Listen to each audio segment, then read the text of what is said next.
So now we're going to define the inverse relation.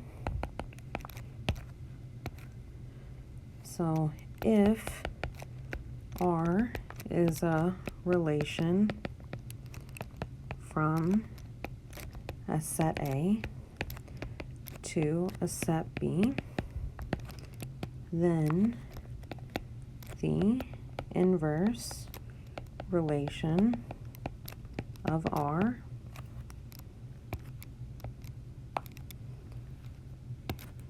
is the relation R inverse from B to A, defined by R inverse contains the elements pairs BA, provided that AB was in R.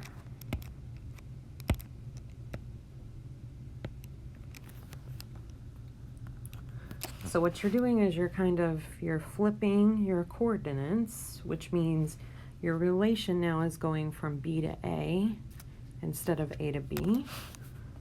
So let's look at some examples here.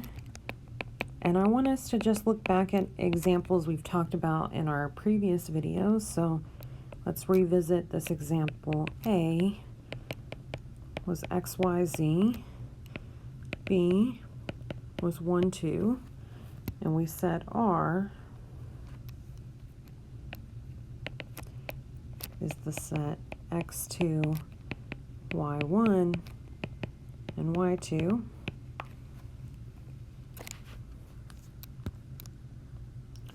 Well then R inverse, you just have to flip your coordinates in R. So I would get 1y, I'd get 2x, and 2y. Now you can think of this in a visual way. So here's my set A. I have 3 elements in it, x, y, and z. And then here's my set B, has the elements 1 and 2 in it. And in my relation R, x is related to 2, y is related to 1, and y is related to 2. So you can read the inverse relation off of it if instead you look from right to left. 1 gets matched up to y, 2 gets matched up to x and y.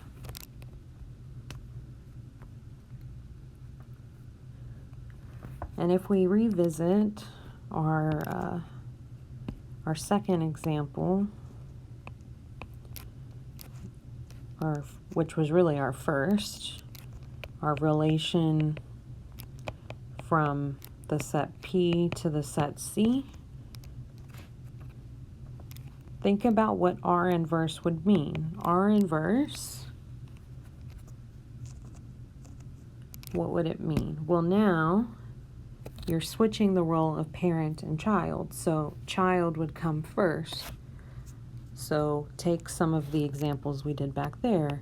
Steve is the child of Mary, so it would be Steve R inverse Mary. The same thing for the one where Julie is the child of Chris. It'll be Julie R inverse Chris.